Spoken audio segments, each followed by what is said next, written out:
Bukele, póngase a derecho, responda al cuestionario del fiscal general de la República de Venezuela, dé fe de vida de todos los muchachos secuestrados, diga dónde están enjuiciados, qué causa, qué delito cometieron, permita el acceso de sus abogados y familiares a la visita en la prisión donde los tienen secuestrados. Tú no puedes generalizar. Todos los venezolanos son delincuentes. Todo el que se me atraviese me lo llevo preso y ¡pum! Para El Salvador. ¿Qué es eso? Quien haga eso es un nazi, llámese como se llame. Y Bukele ha actuado bajo los patrones y los cánones de la violación serial de los derechos humanos y ha actuado en los esquemas de los nazis. Es un violador sistemático y serial de los derechos humanos desde El Salvador contra el pueblo venezolano. Abandone el camino de la desaparición forzosa y, más temprano que tarde, póngalo en libertad incondicionalmente. Libertad incondicional para los jóvenes que están secuestrados en El Salvador.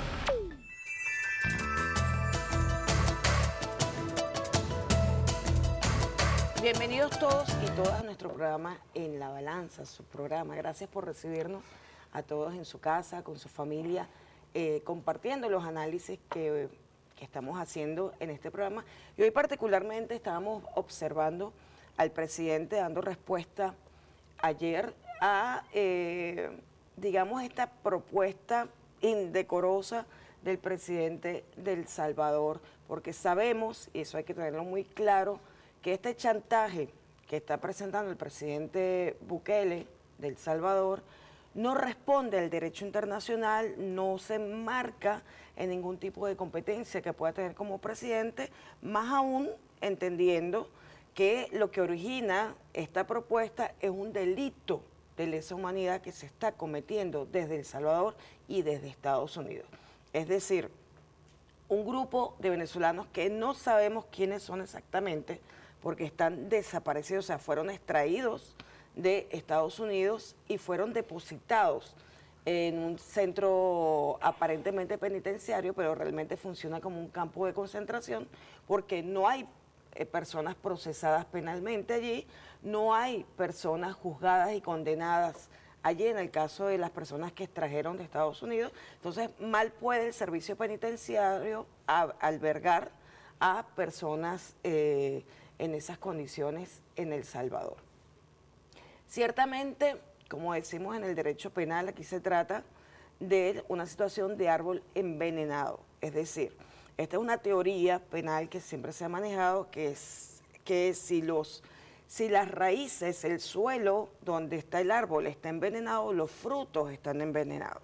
Entonces, ¿qué quiere decir? Que si fueron delictivamente extraídas personas llevadas forzosamente a El Salvador, que están allí, además es una condición de trata de personas porque hay dinero de por medio para que ellos estén ahí, están mercantilizados. Eso es un delito de fondo y todo lo que derive de ese delito es también un hecho delictivo y viola el derecho internacional. Para hablar de este y otros temas muy importantes, contamos con la presencia del doctor Sergio Rodríguez Gelfenstein, que hoy nos acompaña. Recordemos que nos ha acompañado en otras oportunidades hablando de diferentes temas. Hoy queríamos abordar la guerra integral de Estados Unidos contra China y la vamos a abordar, pero primero quisiera su opinión sobre este tema que ha sido, digamos, impactante porque este delincuente de Bukele, usando la palabra humanitaria, está lavándole la cara a un delito que es la extracción de personas y el depósito de personas en un centro de concentración, porque no puede hablarse de sistema penitenciario en este caso. Tú conoces Centroamérica, conoces El Salvador bien, sabes que este hombre es un psicópata y está actuando como un delincuente internacional. Sí, para mí lo que hay en el trasfondo y lo que es más preocupante es que el derecho internacional está desapareciendo. No se sigue haciendo alusión a que viola el derecho internacional, pero es que el derecho internacional ya prácticamente no existe. Cuando nos referíamos a Palestina, hablábamos del delito de genocidio, pero se sigue ocurriendo. ahora hablamos del delito de desaparición forzosa, y se hace con total impudicia y no pasa nada.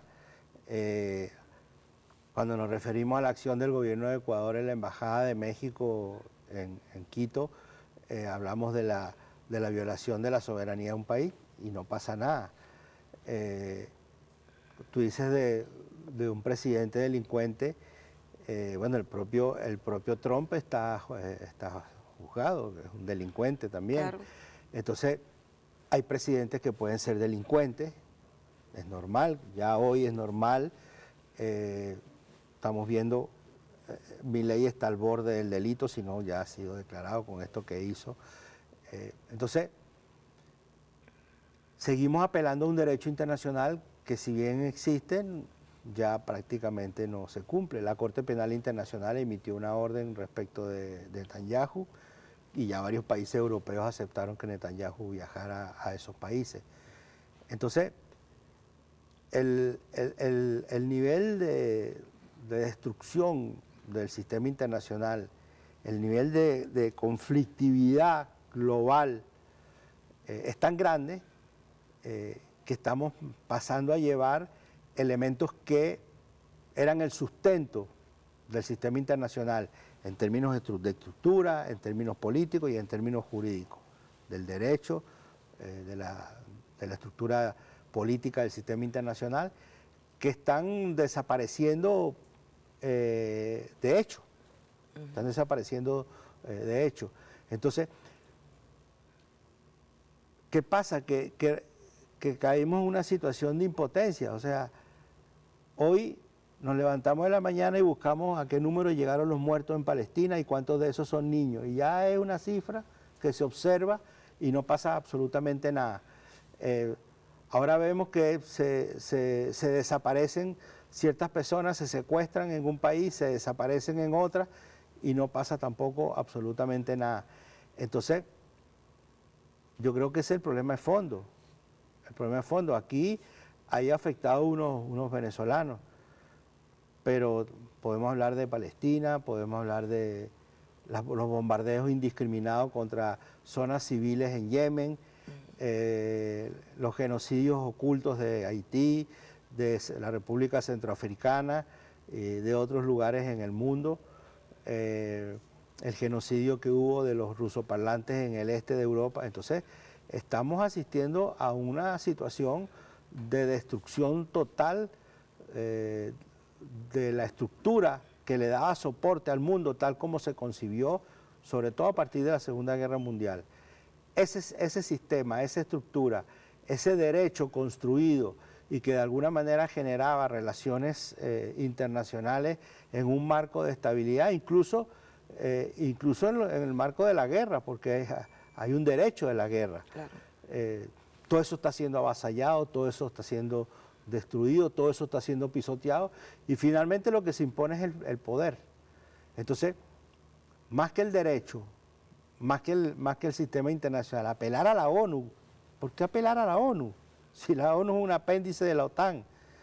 Entonces, hay que construir nuevas relaciones de poder y esas nuevas relaciones de poder se tienen que construir a partir no de lo que existe, sino de algo que tiene que nacer, de algo nuevo que tiene que nacer, que pareciera que se está estructurando alrededor del grupo BRICS. Esta situación, doctor, el tema del orden basado en reglas, que es un poco la visión supremacista que rompe con el derecho internacional, tiene como bien dices, la única solución es un orden nuevo emergente. Entonces, nosotros con la CELAC somos parte de ese nuevo orden emergente. Los BRICS son parte de ese nuevo orden emergente, pero ¿cuánto tiempo o qué, qué estructuras se deben ir construyendo rápidamente? Porque ¿cuánto tiempo puede esperar la humanidad para detener el genocidio de Palestina? ¿Cuánto tiempo puede aguantar la humanidad viendo bombardear Yemen sin que nadie se pronuncie, ningún organismo internacional? ¿Cuánto tiempo tiene que pasar para detener arbitrariedades y violaciones de derechos como las que está cometiendo Trump y Bukele en relación a los migrantes. O sea, porque no son solo los venezolanos, es la criminalización del hecho de la migración que ha sido especialmente protegido por el derecho internacional. O sea, ¿qué tanto tenemos que esperar? ¿Qué tanto podemos esperar? No podemos esperar. Bueno, va a haber que esperar. Va a haber que esperar porque mientras no tengamos la fuerza necesaria para cambiar lo existente, van a seguir imponiendo sus criterios. Aquí tenemos una delincuente que se llama María Corina Machado que camina por las calles de Caracas con total impunidad. ¿Y por qué no? Mucha gente se pregunta por qué no va presa. Bueno, porque no existe la fuerza necesaria todavía, no existe la correlación de fuerza necesaria porque estamos sometidos a un chantaje, a una amenaza de la potencia más poderosa del planeta. Entonces, esto no responde a deseos, esto responde a correlaciones de fuerza, responde a relaciones de poder. Y las relaciones de poder no emanan del sentimiento, emanan de los hechos, de la capacidad de lo que estamos construyendo. Nosotros hemos construido relaciones, digo nosotros aquí en Venezuela, hemos construido relaciones de poder que nos han permitido resistir, nos han permitido no ser avasallados, no ser aplastados. Tenemos un gobierno que se ha puesto al frente de este proceso, pero fíjate, hay cosas que no podemos hacer todavía. Nosotros, por ejemplo, no nos explicamos por qué Brasil, que supuestamente era un aliado, impidió que Venezuela entrara al grupo BRICS. Esas son las relaciones de poder, esas son las realidades, eso no responde a sentimientos. Tú dices, ¿cuánto tiempo? y yo, estudiando a China, yo me he dado cuenta que el problema fundamental de las diferencias entre Occidente y China es el tiempo, precisamente, porque para nosotros los occidentales el tiempo es finito, termina con la vida. En cambio, para los chinos el tiempo es infinito, continúa con los descendientes. Y los procesos sociales tienen un tiempo que está determinado no por los deseos ni por la vida útil del ser humano. Las cosas no son válidas si duran 60 o 70 años, que es lo que más o menos vive un ser humano, sino que hay que cumplir determinados objetivos, determinadas normas, y en el caso de los procesos sociales, de la transformación de la sociedad, es un proceso de muy largo plazo. Ahora imagínate el proceso de transformación de la conciencia de mucho más largo plazo. Estamos hablando no solamente de que están imperando los valores del capitalismo, sino que estamos hablando que están imperando desde hace varias decenas de miles de años los valores de las sociedades de clase. Entonces, ¿cómo tú haces desaparecer sociedades de clase que se han construido sobre los valores del individualismo, del despilfarro, del hedonismo? Sí, de toda una serie de deformaciones que son los que configuran, a ti te muestran las alfombras rojas, te muestran los vestidos largos, y te los muestran como si eso fuera el éxito. El éxito es básicamente por la obtención de bienes materiales. No hay una valoración real de lo que significa ser exitoso espiritualmente, tener una buena familia, tener una buena relación con los hijos, con los padres, tener resueltas tus necesidades básicas, pero sobre todo ser feliz, sino que es acumular, sin saber para qué. Y precisamente lo que está en crisis ahora, en esta fase imperialista del capitalismo, es una excesiva acumulación, ya estudiada y explicada por Lenin hace más de 100 años. Cuando a mí me preguntan que todo lo que está ocurriendo es asombroso, yo digo que para mí no es asombroso, esto tenía que pasar. Lo que ha sido asombroso para mí es que sea tan rápido, yo pensaba que me iba a morir sin verlo, y lo estoy viendo. Estamos viendo un proceso de declive, pero no tiene plazo, no sabemos. Tú preguntas cuánto tiempo, no hay tiempo. ¿Y qué es lo que tenemos que hacer ahora? Resistir. Porque si no resistimos, ahí sí nos avasallan, nos pasan por arriba. El comandante Chávez, cuando dijo el 8 de diciembre del año 2012, pero tenemos patria, muchos se burlaron. Sí. Dije, ¿para qué sirve eso? Es que si no tuviéramos patria, no estaríamos aquí. Nos hubieran pasado por arriba, seríamos un gran Haití. Seríamos un gran Haití, la destrucción del Estado, la subordinación a poderes imperiales, la pérdida de la identidad, el hambre y la pobreza generalizada. Y eso es lo que hemos resistido. Y eso es lo que hemos resistido. Entonces no hay tiempo. El tiempo viene dado por lo que estamos haciendo. Creo que lo que estamos haciendo, que es una denuncia en los escenarios que existen todavía para denunciar y resistir. No queda otra. Así es. Nos tenemos que ir a un corte y seguimos con el doctor Sergio Rodríguez Gelfenstein en el próximo segmento.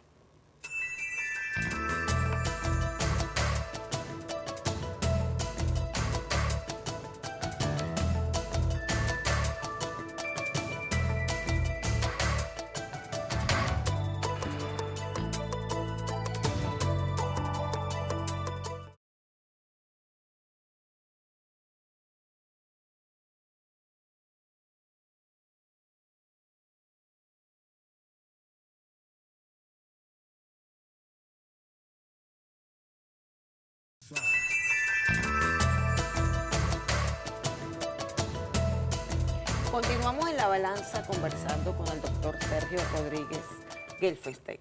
Vamos a abordar un tema que además es importante que se analice desde tu calidad investigadora, que es la situación de la guerra integral de Estados Unidos contra China, que además no es un tema de Estados Unidos contra China, es un tema que afecta globalmente y que hay que comprenderlo para saber cómo se está desarrollando la situación, cuáles son los elementos que necesitamos conocer para la comprensión amplia de la situación y comprender las acciones que van desarrollándose en esta defensa, por ejemplo, que hace China en este momento. Un tema importante que tú has desarrollado en tus artículos de investigación es no limitar y no reducir la situación a solamente una guerra comercial. Hay algo más que una guerra comercial. Explícanos cuáles son los elementos para comprender que no podemos reducir a una simple guerra comercial lo que está ocurriendo.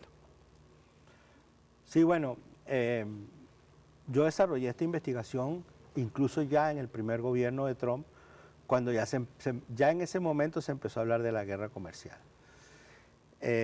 Y yo hice una investigación, incluso publiqué un libro junto con Jorge Elbaum, que se llama precisamente De la guerra contra el terrorismo a la guerra comercial, para mostrar cómo en dos facetas Estados Unidos necesita poner adjetivos para justificar su acción internacional. Y en esa investigación uno puede descubrir que en realidad después de un periodo, desde que se establecieron relaciones, desde que Kissinger y después Nixon en el año 71 y 72 visitaron China y rompieron el hielo de alguna manera y después se establecieron relaciones al final de esa década, y vivieron como una luna de miel que duró lo que duró el mundo bipolar. Cuando desaparece el mundo bipolar, Estados Unidos comienza a desarrollar una nueva doctrina, y ahí ya comienzan a determinar, en el gobierno de Clinton, comienzan a determinar que el gran enemigo estratégico de Estados Unidos iba a ser China. Eso se atenúa después de las acciones terroristas del 11 de septiembre de 2001, porque Estados Unidos declara la guerra contra el terrorismo, ataca a un país fronterizo de China, que es Afganistán. En esa región de China hay una minoría musulmana que podría tener relaciones con los talibán. Entonces a China le interesa tener algún tipo de conexión con Estados Unidos, coopera con Estados Unidos en la lucha contra el talibán, porque es de interés de China, y al ser de interés de China y ser interés de Estados Unidos logran puntos de comunicación.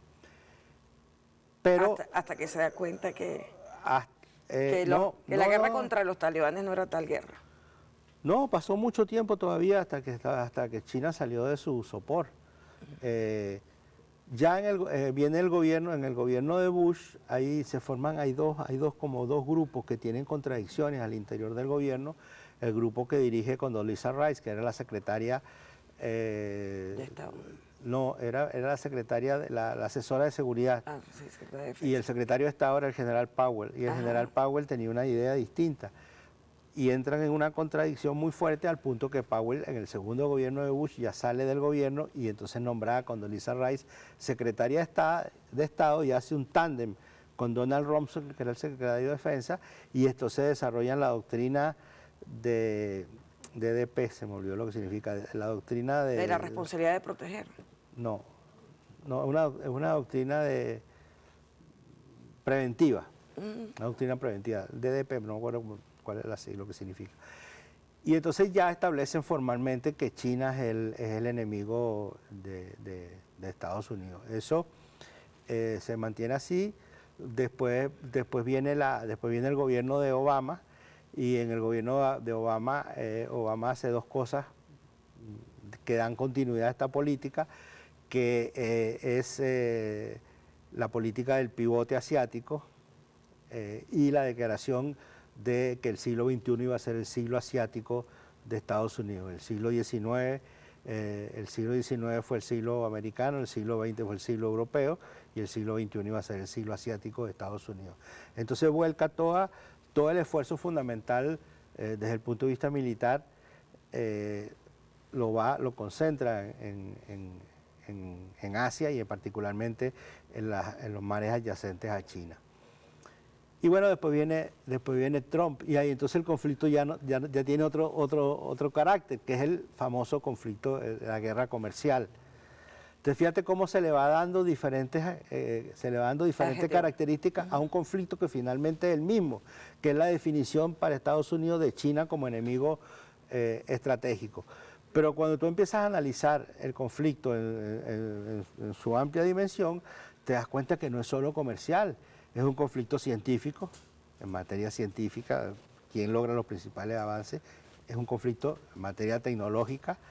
Es un conflicto que se manifiesta también desde el punto de vista militar por todas las tensiones que existen en el mar del sur de China, la presencia de barcos de la Armada de Estados Unidos en las adyacencias de China. Es un conflicto político y además es un conflicto sistémico. Precisamente Trump, que le tocó, tú sabes que todos los años los presidentes van a la Asamblea General de las Naciones Unidas. Trump 4 años va 4 veces. De los 4 veces que fue, en 3 ocasiones en la Asamblea General, que tú sabes que tienen los presidentes un lapso muy corto de tiempo, de no sé, son 10 minutos, 12 minutos, no sé cuánto es. 3 veces Trump le dedicó un tiempo muy, muy extendido a demostrar el fracaso del socialismo y la muerte del socialismo. Bueno, si fracasó y si está muerto, ¿por qué hablas tanto de él? Entonces, ahí se está planteando un conflicto de carácter sistémico que se expresa en lo político, que se expresa en lo ideológico, porque hay una confrontación entre el modelo socialista chino y el modelo capitalista que plantea Estados Unidos. Y eso encara, por cierto, otros conflictos, los conflictos de orden moral, los conflictos de orden ético, de cómo te comportas en el mundo, o sea, cuál es ese comportamiento del individualismo y de la solución de a mí qué me importa y de la solución de los problemas individualmente frente a la idea de colectivo, también entraña un conflicto de carácter ético y moral. De manera que el conflicto es político, es diplomático, es militar, es científico, es tecnológico, es ideológico, es ético, es moral, entonces no es un conflicto solamente comercial, financiero y económico. Fíjate, te hablé de 11 expresiones del conflicto. Y circunscribirlo a un conflicto comercial es reducirlo. Es reducirlo porque, bueno, se reúnen, hacen una negociación, llegan a un acuerdo y se soluciona el conflicto, y no es así.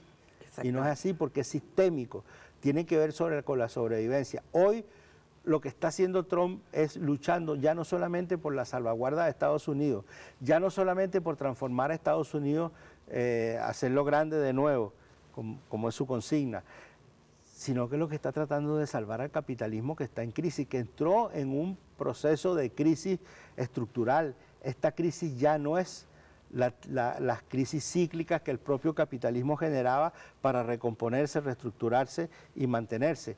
Hoy ya adquiere carácter estructural y por eso es que yo me niego a hablar de guerra comercial.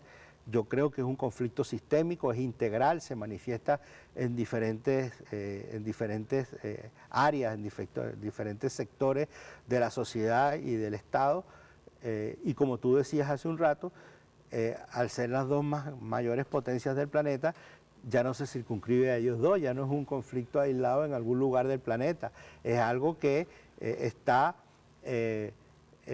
influyendo, arrastrando a todo el mundo, porque si prohíbe la 5G, por cierto, estamos discutiendo de la 5G y ayer China lanzó la 10G. Qué bárbaro. O sea, entonces, bueno, si discutimos sobre los impedimentos para que China pueda establecer acuerdos con los países para poner la 5G, si hablamos de una guerra contra Huawei. Que fue la anterior, ¿te acuerdas? Claro, claro. Entonces, eso involucra a todas partes, porque si nosotros queremos establecer... Huawei se fue de Venezuela y nosotros no tenemos teóricamente nada que ver en ese conflicto, y sin embargo se fueron. Cuando estamos hablando de sanciones, cuando el 38% de la población del planeta está sancionada, entonces ya no es un problema bilateral entre China y Estados Unidos. Y frente a eso la ONU, la Organización Mundial del Comercio, no puede hacer nada. Entonces, ¿qué sentido tiene que exista? Entonces, nos vamos involucrando en una serie de elementos de carácter conflictivo que van incorporando a sectores cada vez mayores de la población del planeta. Y eso solo ocurre cuando están ocurriendo, disculpe la redundancia, ocurriendo transformaciones de carácter estructural. Hay un tsunami en el planeta que está producido por la emergencia de un sistema internacional nuevo y el sistema internacional caduco, viejo, que se resiste a desaparecer.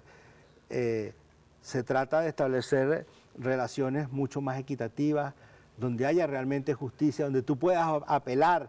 Bueno, desaparecieron a venezolanos que los secuestraron en Estados Unidos, que puedas apelar a alguna institución, alguna organización, alguna instancia en que establezca que ese es un comportamiento delictivo. Mientras no se establezca que es un comportamiento delictivo, mientras que la institucionalidad burguesa que impera en el mundo permita que personas como Bukele pueda ser elegido en términos democráticos, de la democracia representativa burguesa, entonces va a seguir ocurriendo, porque finalmente la democracia representativa se sustenta en el poder, y sobre todo en este caso en el poder del dinero.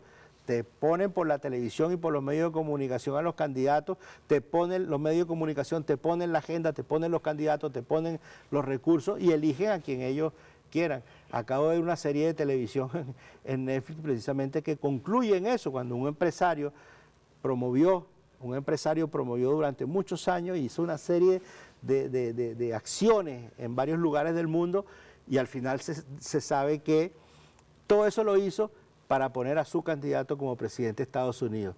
Y en la escena final le dice: acuérdate que yo no trabajo para ti, tú trabajas para mí. Entonces ahí está el colofón de la realidad de lo que está ocurriendo, que es que el poder del gobierno de Estados Unidos, el poder de los países capitalistas, los gobernantes responden a intereses de los grandes capitalistas, de los grandes capitales, que finalmente son individualidades que lo único que le importa es maximizar ganancias. ¿Qué le importa que hayan matado 30.000 niños en Palestina? ¿Qué le importa? ¿Qué le importa que estén bombardeando zonas civiles en Yemen? Claro. ¿Qué le importa que se hayan robado Citgo y que al robarse Citgo el Estado venezolano no tiene recursos para brindarle operación a niños de escasos recursos que se operaban y que se salvaban gracias a esos recursos? ¿Qué les importa? Lo que les importa es maximizar ganancias. Entonces es la expresión del individualismo en su máxima expresión, y eso es el gobierno de Trump. Para eso fue elegido. Entonces no es ningún loco, como dicen, es un loco. No, no es ningún loco. Es el plan mejor estructurado en los últimos 40 años en Estados Unidos. Es el presidente más cuerdo que ha tenido Estados Unidos en los últimos 40 años, porque es el único que ha tomado nota de la crisis y la trata de enfrentar desde su perspectiva para salvar a Estados Unidos. Nosotros nos vamos a un corte porque yo quisiera abordar este tema con mayor comodidad. Vamos a un corte y seguimos con el doctor Sergio Rodríguez Genses.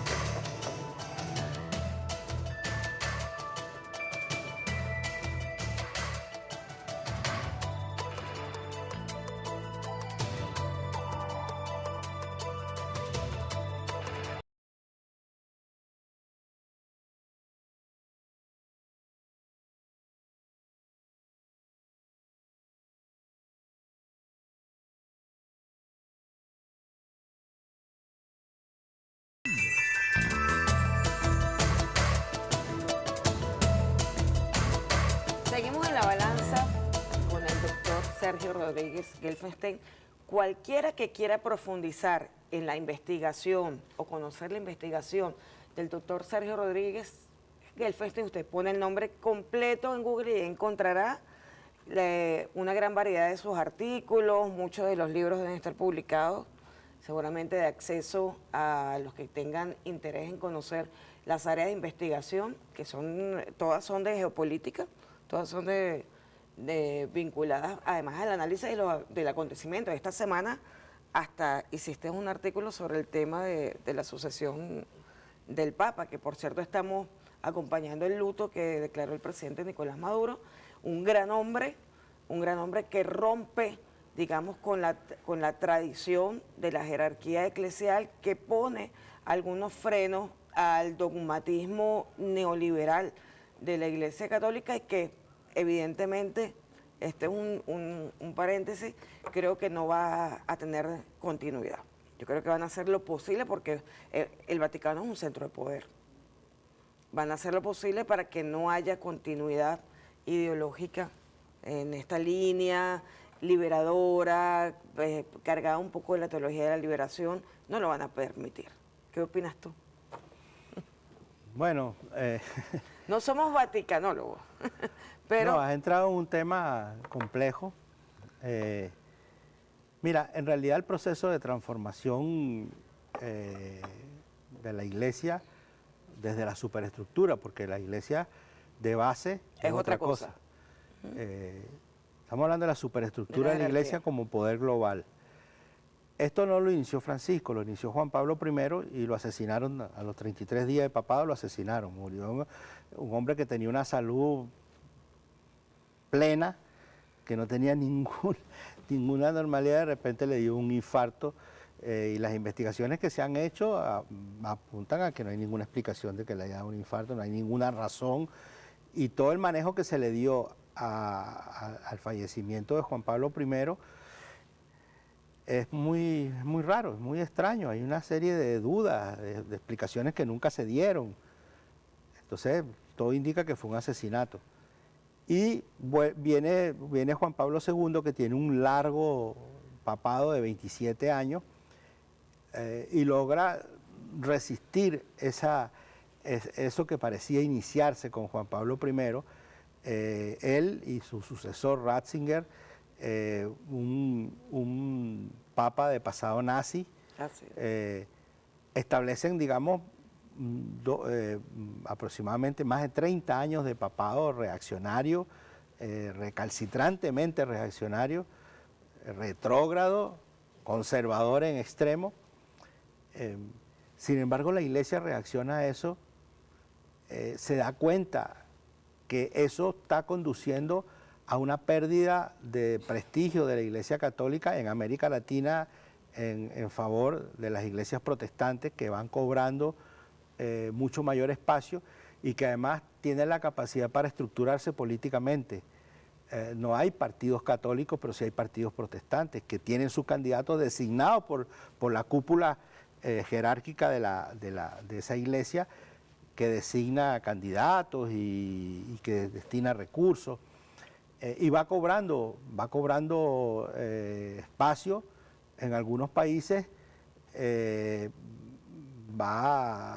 Ya existe incluso un cierto equilibrio entre protestantes y católicos.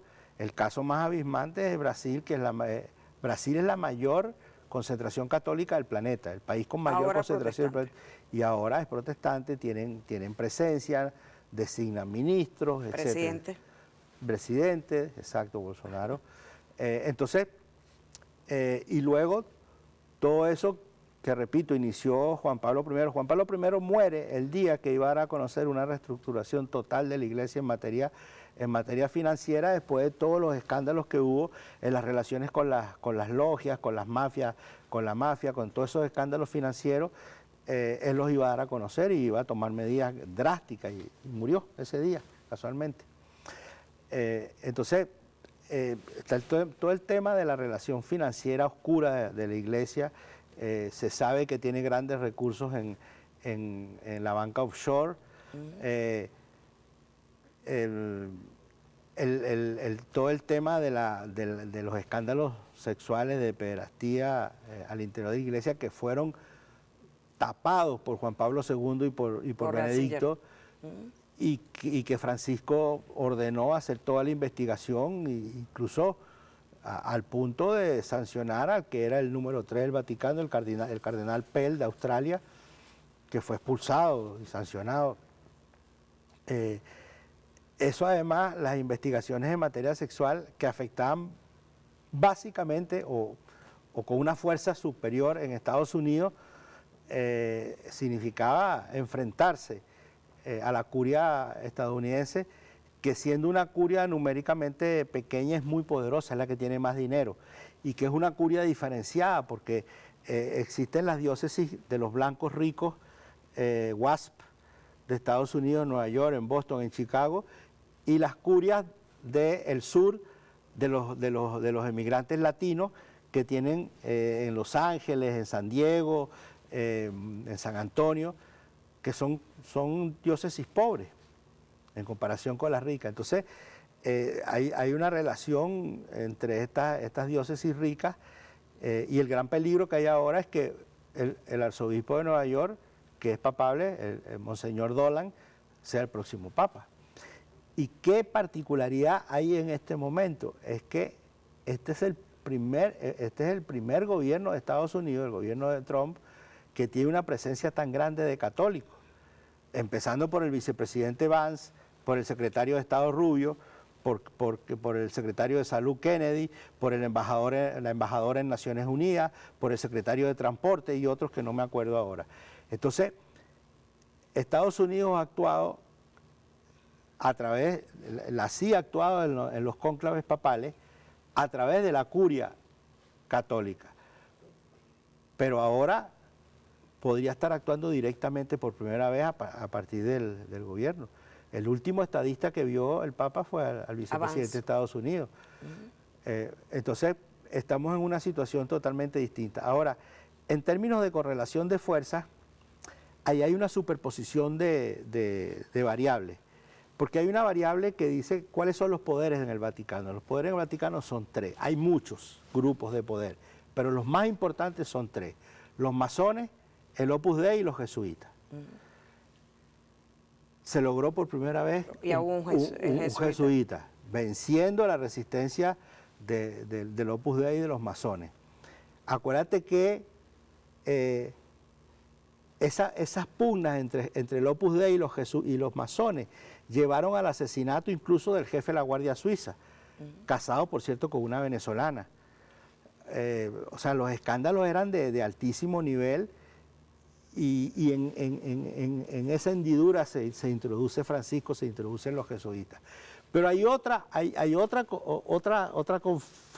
conformación del poder vaticano, que son los cardenales italianos y los cardenales europeos, que todavía siguen siendo mayoría, pero que Francisco avanzó mucho en cambiar esa correlación de fuerza, nombrando, hay 120, Francisco nombró 120 cardenales, no todos son electores, los cardenales electores son los que tienen menos de 80 años, y van a elegir 138 cardenales. Para ser papa hay que obtener 93 votos. Y hay alrededor, son creo que 40 cardenales europeos, hay como 25, 27 latinoamericanos, hay otro tanto africanos, hay asiáticos, los de América del Norte, y cuando tú sumas si los pudieras sumar así mecánicamente, los latinoamericanos y los africanos versus los europeos y los de Estados Unidos, están empatados, más o menos. Entonces, ¿quiénes van a definir? Van a definir los asiáticos y los de Oceanía. Entonces, ya te digo, por un lado, políticamente el Opus Dei, etc. Por otro lado, geográficamente las divisiones que tienen. Francisco avanzó mucho en eso, hizo un trabajo muy concienzudo, dándole finalmente más espacio a los lugares de mayor concentración de feligresía católica, que no tenía ninguna relación la cantidad de feligreses con relación a la cantidad de cardenales.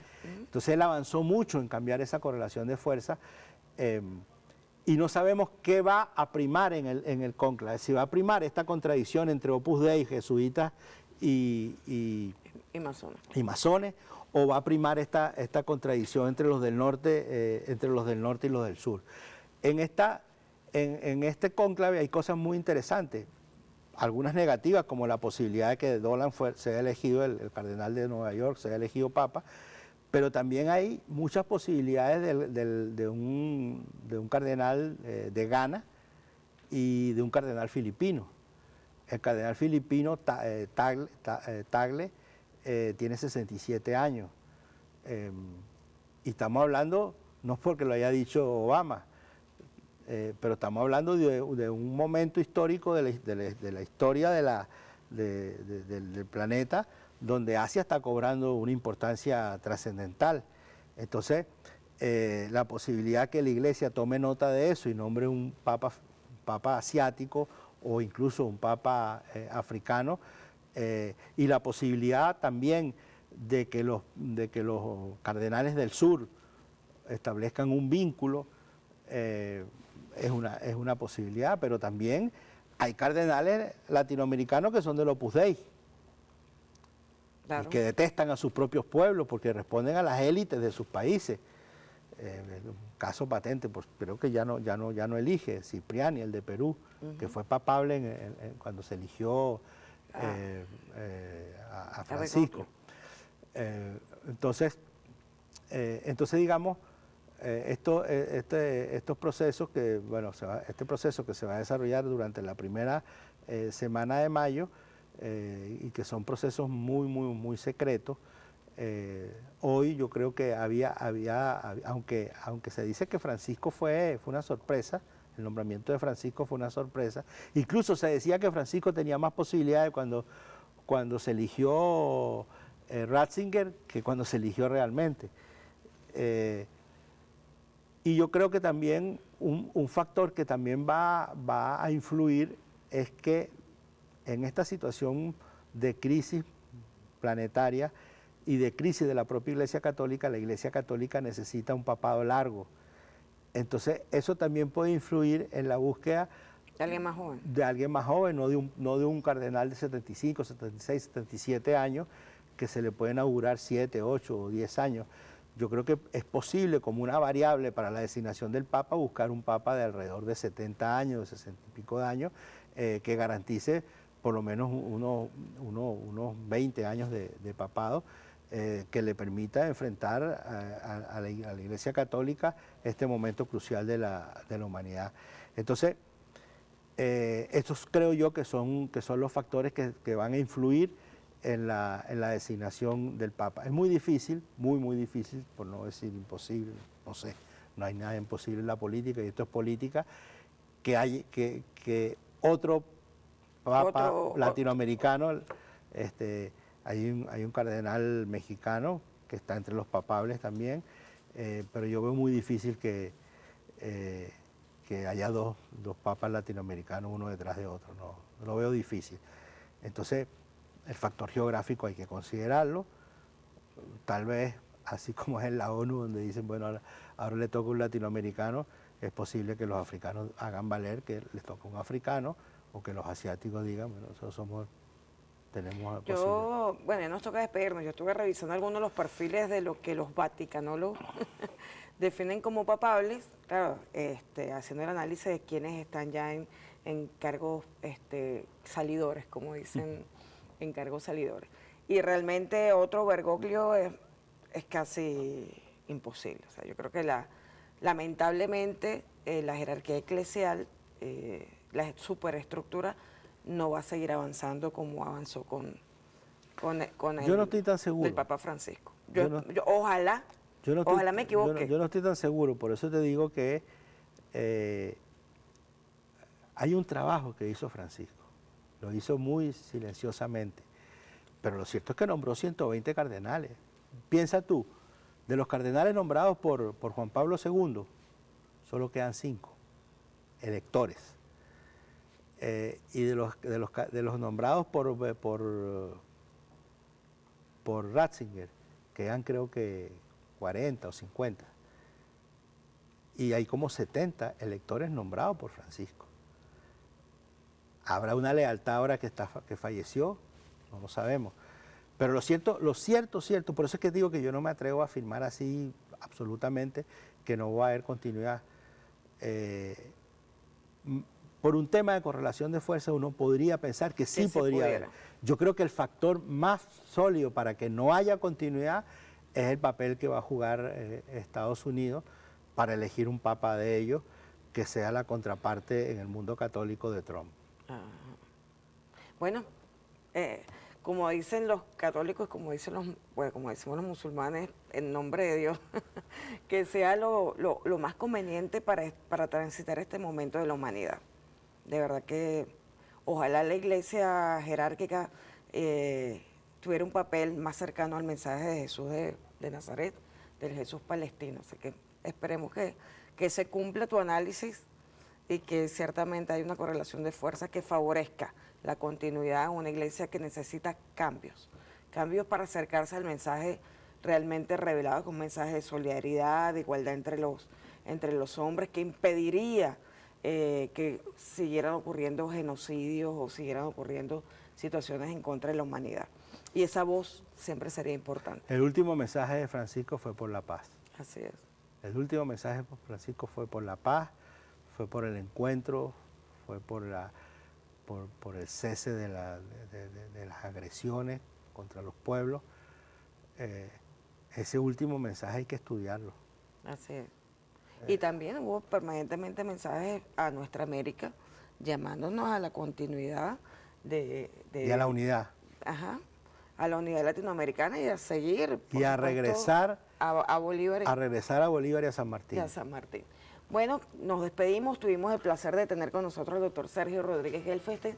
Nos quedó más de la mitad de lo que íbamos a conversar en el tintero. Espero que dentro de 2 semanas, por lo menos 3 semanas, podamos darle continuidad a este tema de la guerra integral de Estados Unidos contra China.